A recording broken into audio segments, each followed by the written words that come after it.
লজ্জা, তুই বড় টেনশনে আছো দেখছি। তা কি হলো রে? সে অনেক বড় টেনশন রে ভাই। থাক, সে তুই আর কি বুঝবি।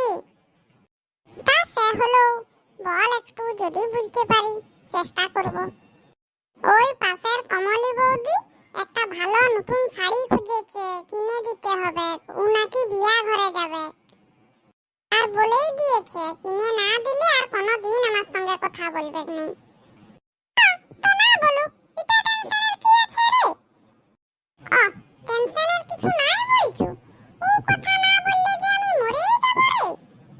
তাহলে কিনে দে যদি তোর পয়সা আছে তো।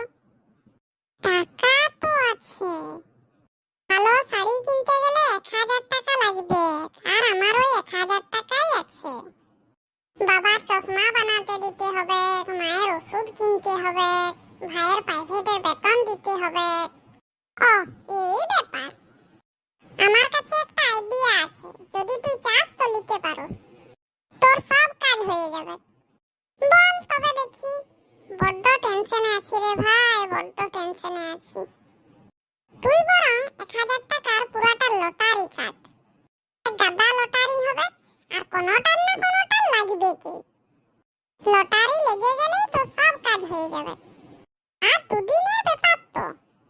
দিন তোর ভাইকে প্রাইভেট যেতে বারণ কর, তাহলে মাস্টার প্রাইভেটের বেতন খুঁজবে নাই।